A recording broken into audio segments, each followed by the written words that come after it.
many of the women I see and many of the couples that we meet find that it's really difficult to actually get back to starting to be sexual again. The strategies for doing that are to talk first about being intimate. So what are the conditions that make you feel like you might be interested in being sexual? And it's the things that, think back to the start of your relationship. How were things then? What were the things you did that made the conditions good for a satisfying sex life? And so maybe we start with the night out for dinner and getting rid of the kids for the weekend and a bottle of wine if that's what you want to do, or taking yourselves away for a weekend, and just getting used to being intimate again without any pressure yet to be sexual. And then it'll probably come of its own accord. Because desire can be an issue, people may need to have much longer time spent on foreplay, but actually doing things like massage and non-threatening things just to actually build up that time so that they feel more comfortable when they actually start off.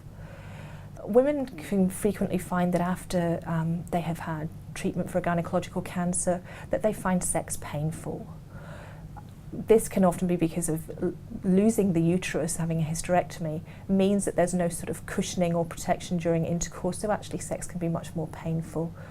Various position changes may help with that, and we discuss those with the woman so that when a woman is more what they will call a female dominant position, so on top, that will be much more comfortable, and therefore she has some control over how intercourse is happening. For particular problems like vaginal stenosis, which is narrowing of the vagina that can happen after radiotherapy,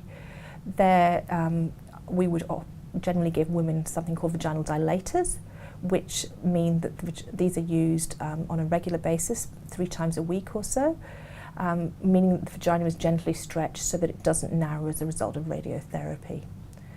Vaginal dryness can be a significant problem for a lot of women.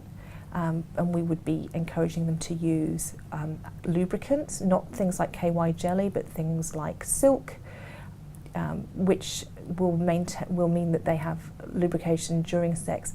Things like Replens, which are vaginal moisturizers, can often be very helpful. They don't need to just use those at the time of intercourse, they can use those all the time. But I think what this is highlighting is there are a multitude of problems, and they are often multifactorial, so many different reasons for why they are happening.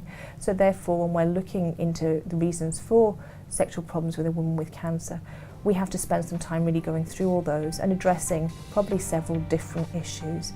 And also not just as a one-off conversation, but something that we need to go back to several times over the course of their diagnosis and their treatment, to see how things are working out and develop other strategies if they're not.